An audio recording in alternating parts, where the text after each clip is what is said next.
Welcome to episode 34 of the Career Breakthrough Series. I'm your host, Paul Ames, and if you haven't already, please be sure to rate, review, and subscribe to my podcast to allow me to help you break through those levels in your career and achieve brand new heights of where you want to get to. So, how many of you guys really think you're born to influence or create a massive impact in the world? Well, my guest today, Esther Kiss, specializing in doing that just for her clients. So Esther is the founder of Born to Influence, a boutique publicity firm that specializes in helping experts and personal brands get more publicity, more leads, and more sales. Her clients have been featured on some of the world's top TV shows, newspapers, magazines, and some of the top podcasts, resulting in millions of dollars of added revenue for their businesses and for their brand. Through her unique coaching programs, she teaches a methodical approach for developing influential personal brands designed for exponential long-term growth. Esther shares some incredible knowledge that's really going to help you connect with influencers and just develop your relationship and communication skills in a whole new level. So let's get started on the interview. I can't wait to share this with you guys. Guys, welcome to another episode of the Career Breakthrough Series. I'm your host, Paul Ames. On the show today, I've got an incredible guest and a good friend of mine called Esther Kiss. Esther is the founder of a boutique publicity firm called Born to Influence. Esther helps her guests and experts and clients get on amazing top TV shows, top magazines, podcasts, and newspapers. She increases their influence and makes a massive new difference to their business by increasing leads, increasing revenue, and bottom line, Esther has helped generate millions of dollars in added revenue to her clients' bottom line, and is an absolute expert in what she does. I'm so excited to have Esther on my show and have her share incredible insights and knowledge with you guys to help you take your career to a new level. So Esther, thank you so much for agreeing to be on the show. It's an absolute pleasure to finally speak to you and have you share your insights to my audience. Thank you so much for having me on, Paul. This is really fun. I'm excited. Oh, perfect. So, Esther, if you could just give my audience a bit of a background into basically who you are and what your upbringing was like for you growing up. Well, my background is very, very scattered. It's very much like a treasure hunt, going from queue to queue to queue. I grew up in Hungary and Romania both and went quite a bit back and forth between the two countries. And, my parents are both teachers, university professors, and all of the uncles and aunts as well. So I was very academic and not business oriented at all. Although my grandparents had some smaller businesses. And so I feel like it was always in my DNA to do something, but I just didn't know quite what. And the very first quote unquote business that I remember having is in the summers, I would be at my grandma's and I would always ask her that, hey, what's for lunch? She would tell me what. And then, okay, what are the ingredients that you need to make that, to cook it? And she would tell me, very not suspecting anything. And I would go in the pantry and take out all those ingredients, the open boxes of spices and everything, so that she would have to come out to see me at on the terrace and buy it from me. So, and so it started there. But then over time, really, as I grew up, I went to business school and did a bunch of different things that eventually led to the business that I have today, which is publicity. Oh, that's perfect. So thanks for giving us that insight. And I think I can relate a lot to, like, with my career. My career was always really scattered, always done so many different jobs and kind of just, drifted along. And yeah, so I think that's, obviously one of the biggest things that a lot of people experience nowadays, with like 80% of the world hating their jobs. So that's why I love, being able to share this advice with amazing people like yourself and my audience. So thank you for that. My pleasure. So Esther, I'd love to just find out a little bit more about the amazing business you've got and basically how you help your clients there, and what are some of the key takeaways you've learned from being in business?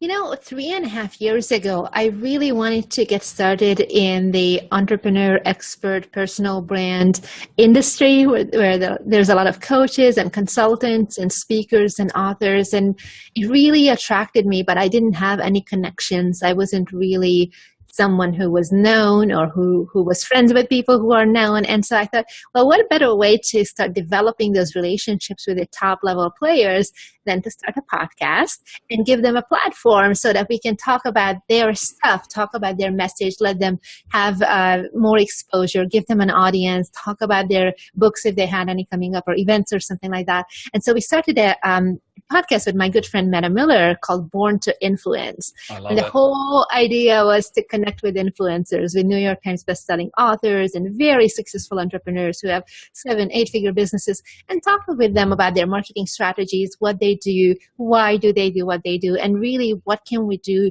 to become more influential through our marketing. And so I connected with really high-level people like Gary Vaynerchuk, who was on the show like right away from the beginning, and like really top-level players. And every time we would do an interview, at the end of it, when we stopped the recording, I would say that, hey, I know you have this book coming out or this event that you have or this program. Would you like to be on other shows as well?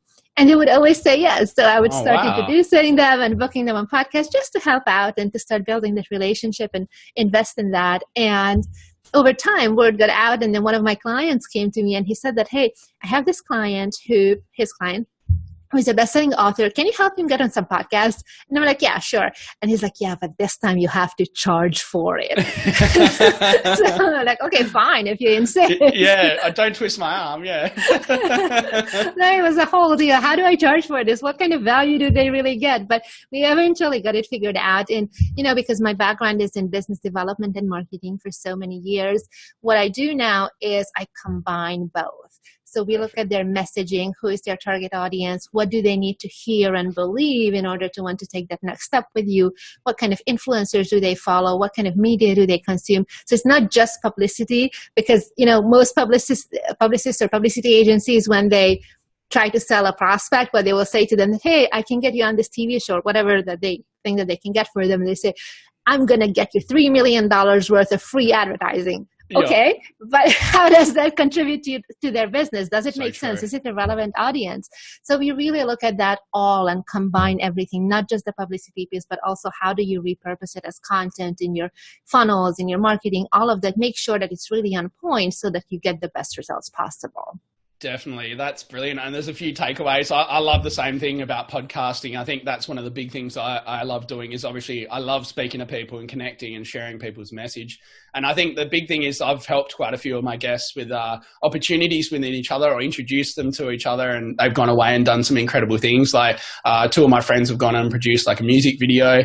And one of them's got his own production company and another one does film production. So yeah, it's really cool to be able to do that and get messages saying that we love that you've introduced us and things like that. So it's a powerful platform to be able to help meet amazing new people and build your own network as well as help other people with your network. So yeah, that's great.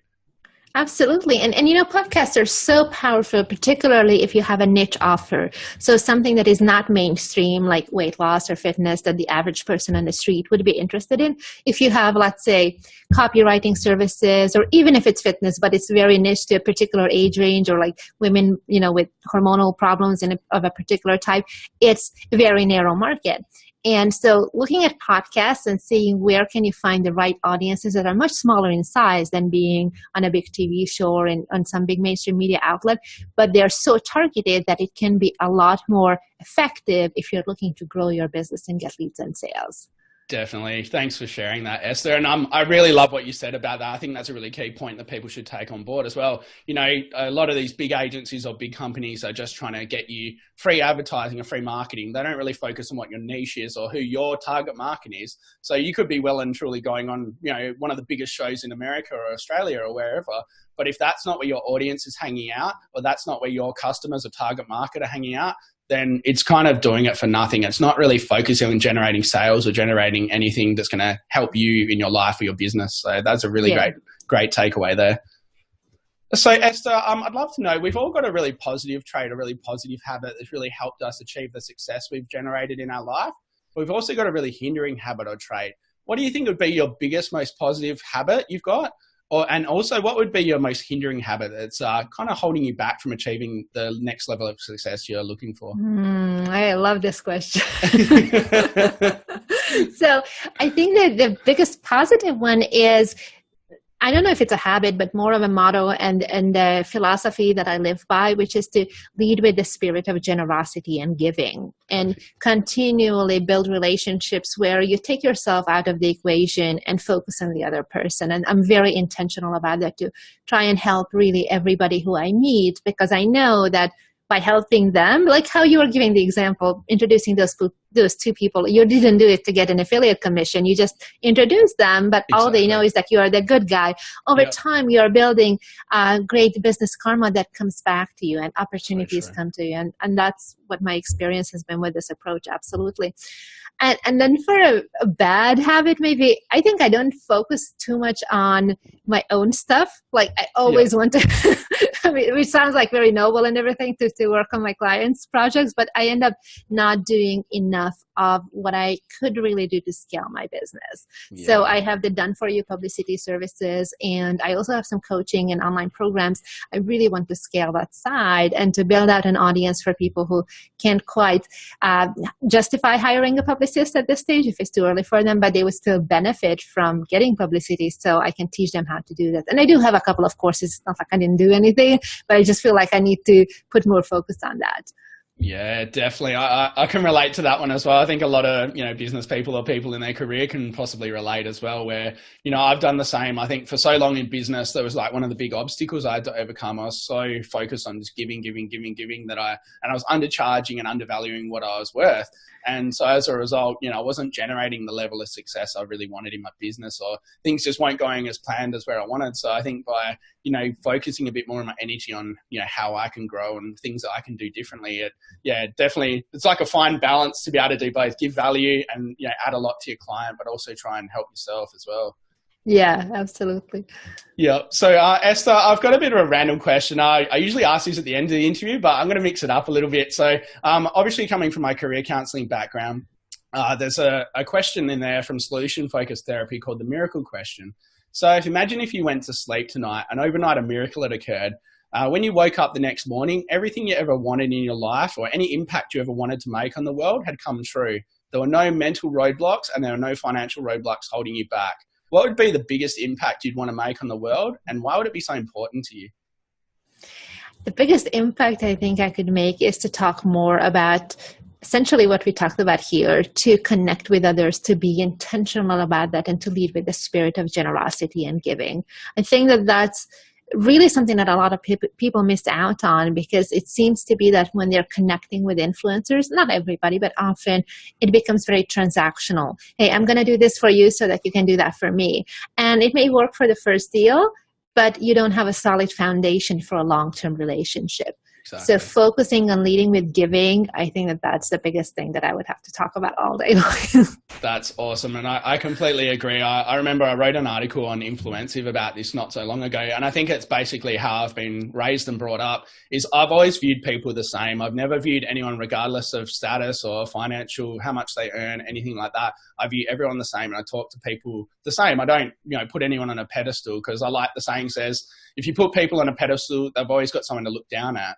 And I think the biggest thing is, that, like I was just discussing off camera before, people are saying to me, how do you connect with these people? How do you reach out to them? And I think I just look for people who I know have got something amazing journey or story they want to share and how it can relate to my audience. And then obviously, just reach out to them, build a meaningful relationship. And, I'm not just doing it just to try and, get everything I can out of them. I'm trying to show them that I'm genuinely invested in finding out more about them and their business or their life and how that can help my audience and share their message. So I think that's... Yeah, and the thing is that if you put someone on a pedestal, if you really are acting like a fanboy or a fangirl, they can't possibly relate to you. They just can. They always see you as someone who is not on the same level. And if somebody is so much more accomplished and really successful in one area, that doesn't mean that they're not insecure about something else. Maybe they look up to you because of your fitness or your relationships or who knows what else. So talking to them like a human being, that really helps. Oh, definitely. Yeah. And I think it's so powerful,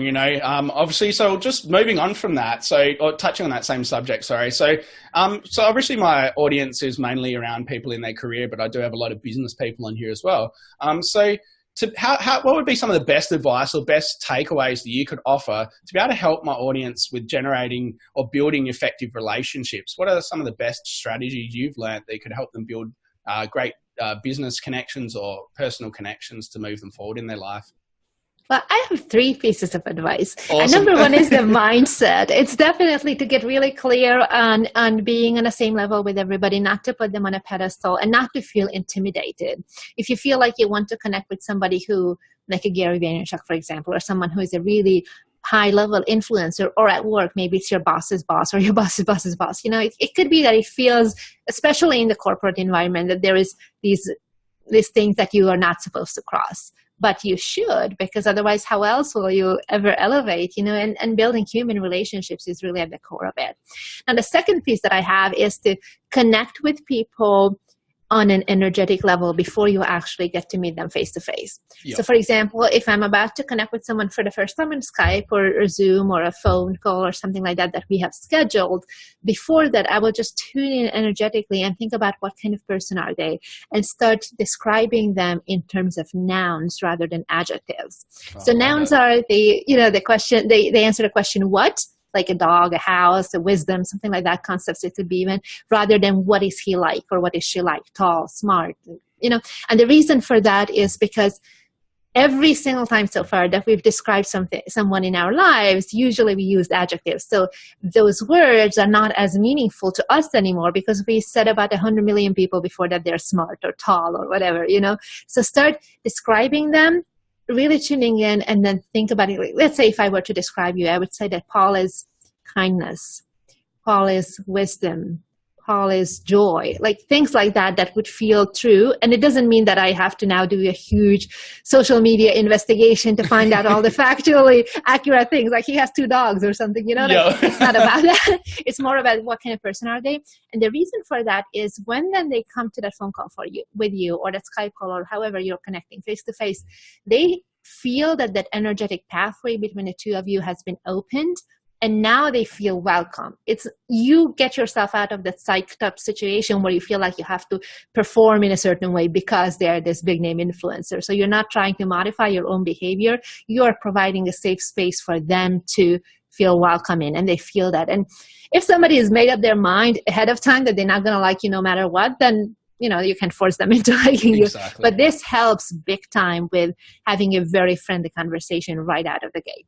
Wow. And then I love that. That's amazing. I've never heard anything like that, Esther. That's amazing, guys. Go back and have a listen and really take note of that, because that's probably one of the best bits of advice I've ever heard to do with connecting with people. And it's so unique and so powerful to be able to, connect with people and visualize. And there's so many great elements in that. Thanks for that. Thank you. Absolutely. I developed it and I've been teaching it for a while now, sometimes in live environments as well. And one time I was speaking at an event at a mastermind where we had about 30, 40 people, and we were together for 3 days. So everybody really got to know each other pretty well. And so I thought, okay, well, how can I demonstrate this when you're about to meet with someone for the first time, when we've been hanging out for 3 days? Yeah. And I thought, I know, I'm going to call up one person to do this exercise with who was the least involved with every activity. And that was a camera guy, because he was just filming the event. Nice. He was there, And so, we all just want to feel understood, and we want to feel like other people get us. And this is true for influencers as well as for bosses, as well as for prospects, for potential promotional partners. They just want to feel like you get them. And so we did this exercise, but before we did it, I asked the camera guy that, hey, on a scale of 1 to 10, how deeply do you feel that these guys get you? He says 6. And then we did the exercise, and then by the end of it, he was like 10. So wow, that's amazing. It really is powerful. And you want to do it to yourself, though. When you're about to get on a Skype call or a phone call with somebody, you wouldn't do it with them present. They will just think you're a weirdo. But you do it by yourself, but it will really change the way they feel about you. Wow. I'm definitely going to be taking that on board and doing that. Obviously with the interviews, it does, you start off, you get a little bit nervous and that. So that'd be something that definitely would help me calm my nerves. Once I start talking to people and that, I definitely get into the flow and love talking, but the nerves to start with. So to be able to calm that would be awesome. So thanks so much for sharing that, Esther. That's incredible advice right there. You're welcome. And then the third tip is to keep in touch and to really over-deliver on whatever you promised. If you said that you were going to send them an article that was relevant to what you guys talked about or something like that, then be sure to do that right away. And then as you keep in touch, make sure that you change up the media. So for example, if you first connected with them on Skype or Zoom, next time maybe it's an email or a text or in person. If you change it up, what it does is subconsciously we start storing those memories in a different way than if it's always the same media format. So you might have, let's say, a 10, 20 piece paragraph worth of content that you would be sharing with this person over the next few weeks. If you always email that and they get 10 or 15 emails from you and it's always good stuff, their experience of that is that every time this guy emails me, I get good stuff. Yep, but if it's coming from like different ways of connecting with, sometimes it's a PM on Facebook, sometimes it's tagging them, sometimes it's on Instagram, sometimes it's a Skype call or an email, you change it up, they start storing those memories as if they've known you for a really long time. Wow. And so automatically the friendship and the level of trust and knowing, feeling like they really know you well goes up just because they feel like it's been so long. Wow. This bit of advice has just blown me away. It's something so different. Like I wouldn't have even thought of that. So yeah, guys, again, go back and take note. These are some great advice. Some great advice from Esther. You have to be sure to implement and take charge of for sure. So it's a great way to build powerful connections in your career and in your business. So Esther, thank you so much for sharing that. I'd love to find out, what are some of the biggest mental roadblocks or obstacles that you've had to overcome in your business or in your life, and how have you successfully worked through some of them? One of the biggest obstacles I had is being extremely shy. So I'm very, very introverted, and I even have a nickname called Pinky. Yep. For the longest time, I thought my ex named me that, and I thought that he called me Pinky because I love the color pink, which I do, and I wear it a lot. And then years later, I found out that I asked him why it was. Yeah, part of it is because you like pink, but part of it is because you blush all the time. Yep. Because it would be so true that, I'm so introverted. Even if somebody just talked to me unexpectedly, I would be going up in flames. I was so uncomfortable with connecting with people. And I don't know that it changed like that or on just something like in one particular moment. It was more a gradual process over time. But it was because I was very intentional with building relationships and actually starting to focus on the other person, leading with the spirit of generosity and giving. That helped me to overcome and not worry about what they will think about me. It was more about putting the focus on the other person. And so that helped me come out of my shell. Now, I still live in the desert. Like I have to drive 3 hours to get to it. But when I want to connect, I now know how to do it in a way that it doesn't drain me.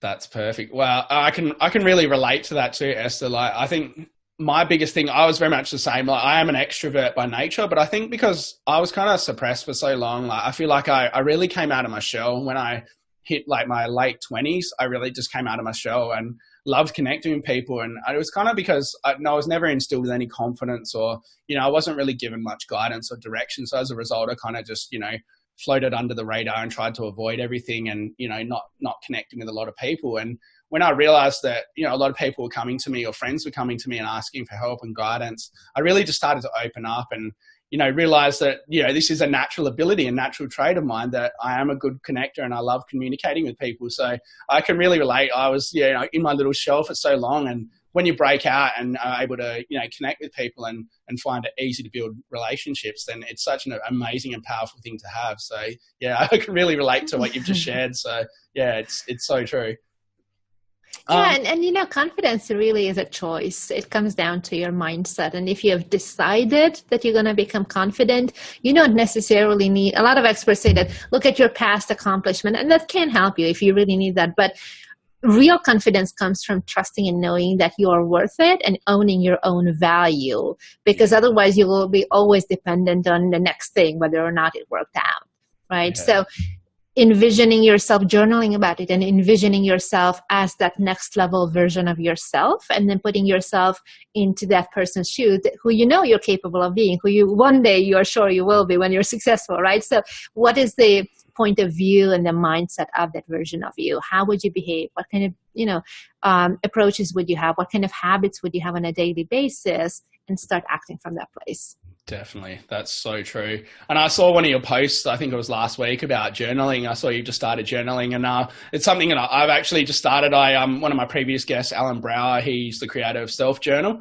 and he sent through a whole heap of stuff to me, and I'd never actually started journaling before this, but I'm actually hooked on it. Like it's really incredible. His his self journal and being able to, list out everything and, really set some effective goal planning is so crucial. So what do you feel has got you into journaling, and what do you think some of the biggest learnings or biggest positive habits you've created from doing that?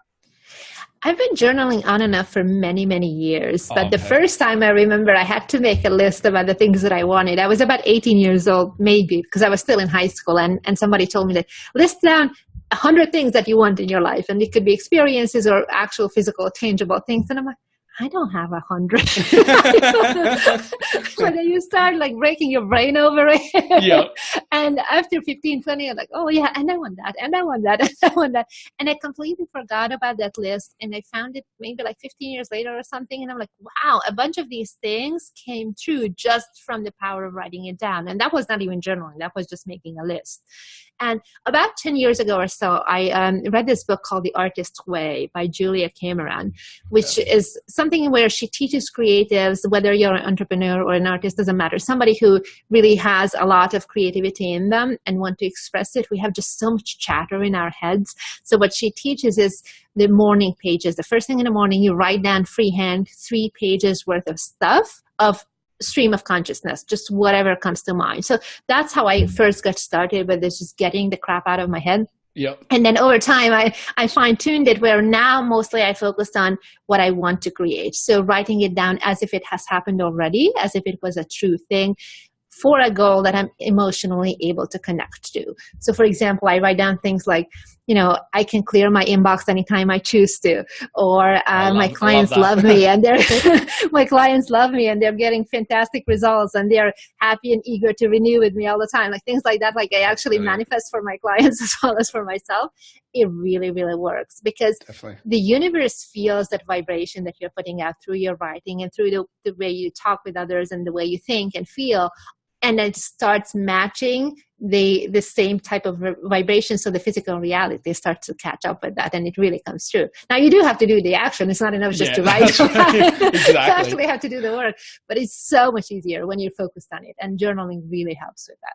Definitely. I mean, yeah, it'd be pretty amazing if you didn't have to take the action and it just came, oh, okay, I'm going to write that. Oh, wow, it's happened. But yeah, no, it's so true. Action is definitely the number one key, taking small, consistent action. So Esther, I know you've been on some absolutely amazing media outlets, and I've seen some of your interviews you've done. I know you talked on, it was Thrive, wasn't it? One of the Thrive events. And yeah, I've seen you on stage and loved the amazing interviews and presentations you've done. So for anyone in my audience looking to, increase their publicity or start public speaking, obviously like that for me, that's a big fear of mine. I haven't really done much public speaking or events like that.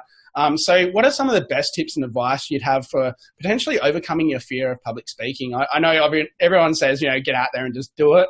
But is there anything you feel that has really helped you when you first started off to where you are now, some of the lessons you've learned? Well, I think I may have a little bit of an unfair advantage in that I've been performing since a very young age, really in just 6-7 years old already. I was reciting poetry and going to school competitions, being in plays, things like that. And then when I moved to LA, the whole reason was to give it a try in Hollywood and become an actor. That's why I moved here, for acting school. So I think that helped me a little bit. But if somebody, and that doesn't mean I don't get nervous. Like most of the time I don't, truth be told, especially if it's something like this where we are doing an online interview and it's just one person. It's not like I see 100 million different little eyes in the audience. Right? I'll get the rest of the people here. But really it's a mindset thing. It's just focusing on the audience and seeing what would serve them, what would help them. You could even do a version of that energy exercise of how can I help these guys? What do they need to hear today? Now, that doesn't mean that you're going to change out your whole presentation if you prepared slides or anything, but just tuning into what it is that needs to come through you so that you can truly connect with them. And then what I do when I get on stage, like every time I just say hi to them, even though the MC introduced me already and they say blah, blah, blah, so-and-so, like big welcome to her. And I come up, instead of just going into like how a lot of speakers do, they make a big announcement about something shocking or ask a question or something like that. I would just say, hi. And then they're all like, hi. And so we're friends right away. Yeah, that's right. It breaks down some of those barriers. Yeah, definitely. Yep. Oh, that's awesome. Yeah, obviously, like as I was saying, yeah, that's one of my biggest fears, and I am going to embrace that and just go into it and start running workshops and doing more stuff along those lines. So yeah, Dude, it's it's so just fun. yeah, exactly. I mean, I'm also I think tomorrow night I'm interviewing Chelsea Cross, so it's going to be interesting to have a chat and find out some of the information. Obviously, she's done some presentations. Like I think she's done. She was on Thrive or a couple of I think one of Grant Cardone's events as well. So yeah, it's definitely something that's really powerful for people in their career as well. So Esther, I'd love to find out what are some of the biggest things moving forward in your business that you're most excited about, or what you're currently doing. What are some of the things that you're really looking forward to in the near future? I'm really excited about doing more work with people who are learning from me in a group format. So I have several online courses where I'm teaching it either because they've been pre-recorded and they're home study courses, or often I'm doing them live, like for example, through my membership site where we have weekly video trainings. I'm switching that over now where it's going to be delivered through live streams in the Facebook group. So it's very interactive where people can ask questions. So that's something I'm really, really excited about because I want to make publicity be less of a scary thing. Like, some of the things that we were talking about here with how do you make it really effective and how do you get on stage, how do you connect with an audience, all of that stuff can be very mysterious if you've never done it before. And you don't want to wait until you get to a 7-figure business to even give it a try. At that point, you really want to come across as somebody who has experience and who is polished. And so getting those publicity opportunities for yourself, it's a good way to learn it by actually learning how to pitch and start developing relationships with members of the media. So that's something that I'm really looking forward to doing more of that, more one-on-one coaching and more courses. That's perfect. And I think that's brilliant. And I can't even imagine if I've got this incredible advice from you now. I strongly recommend anyone who's serious about looking to grow their business or, reach new levels by generating highly effective publicity or to take your brand to a next level, please get in contact with Esther. I'll put all the links and all of her website and everything in the show notes. So be sure to reach out to her. So Esther, I'd love to also find out, obviously you've got some incredible clients or you've got some high-level influencers you've connected with. Who would be the best influencer you've actually connected with? Who was the person you felt that you clicked with straight away and had such an amazing relationship or have built an amazing relationship now? One of my favorite influencers who is also a client or a past client is Ryan Levesque, the author of Ask. Yep. He and I connected in a Facebook group, not his group, but in somebody else's Facebook group. And I just saw him and I really, really liked him. I found him, I think I listened to a podcast or something. And I'm like, I want to interview this guy. So I tagged him on a Facebook post inside the group and I wanted to connect with him. He said yes to doing an interview. Then I found out that he had a Facebook group of his own that was for his paid program and he wasn't even accepting new people rolling in. So I'm like, no, I have to wait. And I did all the investigation on YouTube with the past webinars and everything. And finally, I found my way in with a $1 trial or something. Nice. So I really liked him. And I started being very active in the Facebook group to contribute there because it was just such a good community, the Next Level Mastermind.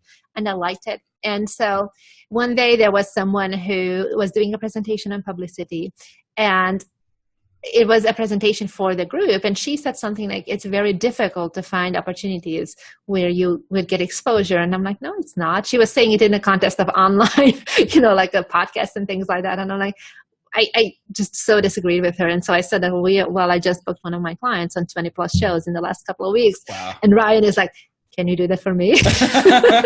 You're like, sure, yeah. So we started chatting, in a private Facebook message, and it was prior to his book launch. So then he hired me for the book launch, which became very, very successful. It was a national bestseller, number one in Amazon, in like all of Amazon, not just this little subcategory. And, Publishers Weekly, LA Times, like all those lists, number one. And we ended up adding over $1.8 million per year to his business with this approach of combining Facebook ads and retargeting ads with the publicity, and especially podcasts were very, very effective for him.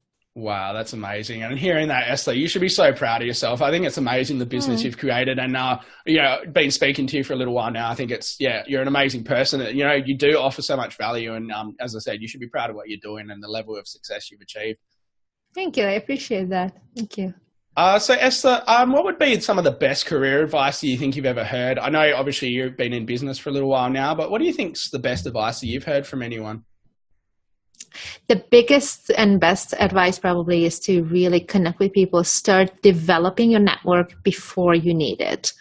Start connecting with people, even if you don't think that it makes sense or it's maybe a quote unquote waste of time. Like a lot of people associate connecting with the word networking, and then it goes into schmoozing and, ooh, I don't like that. But that comes down to your intentions. If you're there to help the other person and you're not there to get something out of it, it takes all the ickiness out of it because you're actually just making friends. It's kind of like going back to your 4-year-old version of yourself, when the mailman and the garbage guy and everybody was a friend of yours. Right. Yeah. That's all you need to do.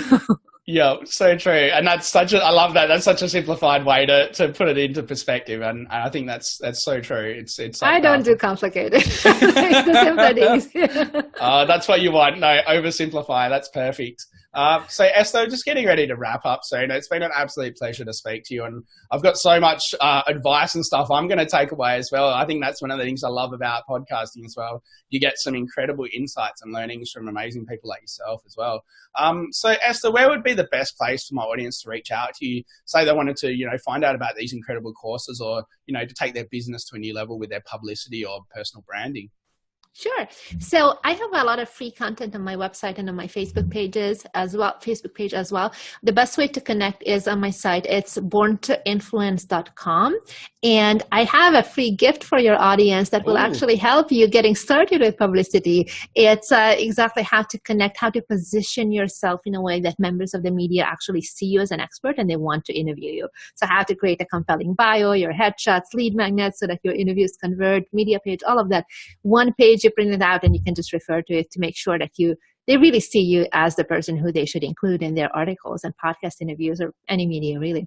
So you can get that at borntoinfluence.com/gift. And if you want to take it to the next level and really get more in-depth training from me for free, when you opt in to download the checklist and a thank you page, you will see information about an online free web training as well that will walk you through the entire process of how to pitch, how to connect with members of the media, all of that. So basically the link is borntoinfluence.com/gift. Perfect. I'll link all of that in the show notes. And as you guys can tell from the amazing advice that Esther's already shared today, this is only the free stuff. So imagine how good the content's going to be when it's paid. And look at the amazing results she's generated for her clients as well. So I highly recommend getting on board. So Esther, just to finalize, is there any parting advice you'd love to share with my audience that you feel has contributed to, anything or any drastic changes or anything big happening in your business? The biggest advice I have is to not feel intimidated, to really own your value and focus on that other person when you're connecting with them. Be very proactive about building your relationships before you need them. And that could be in any way. You could do introductions like the example that you brought up there, or helping people by recommending a vegan restaurant if they're vegan, things like that. Really, really small things, but be proactive about it over time because it really, really builds up. Definitely. Esther, thank you so much. It's been an absolute pleasure talking to you. I've always loved your content and the stuff you share. So I appreciate you sharing your time with my audience and adding values to their life as well. Thank you so much for having me. And guys, stay tuned next week where we've got another incredible guest like Esther on the show who's really going to help take your career to the next level. So stay tuned then. See you guys. Thank you so much for tuning into today's episode. As a listener to the Career Breakthrough series, you can claim this amazing discounted bundle price of $197 for all 3 of our amazing career development courses. The courses involved in this package are Mastering a Killer Career Mindset, which is going to help you uncover and remove limiting beliefs that are holding you back in your career. It's also going to help you reframe any negative thought patterns and have you start forging an unstoppable positive growth mindset. The next course we've got is Uncover Your True Career Needs, which is going to help you get crystal clear on what you really want out of your career to ensure maximum fulfillment and satisfaction. It's also going to help you be confident in what makes you unique and stand out in the workforce. As well as this course, included in this bundle, is Unleashing Your Formidable Strengths and Skills. This course is going to help you to uncover and utilize your amazing strengths and skills and teach you how to use these to position yourself as a standout candidate or employee. It's also going to enhance your strength to capitalize on career opportunities and remove any threats and surpass any weaknesses to fast track your career success. So guys, take advantage of this amazing offer. As I said, it's for the listener of this show only. It's a $94 saving. So if you head to the link above, which is bit.ly/career bundle 1, CAREERBUNDLE and the number 1.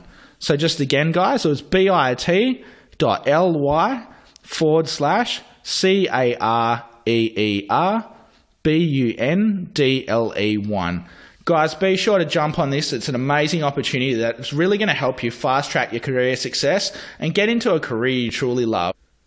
Thank you again for tuning in. I can't wait to share another incredible episode with you next week, so stay tuned then. Thanks a lot.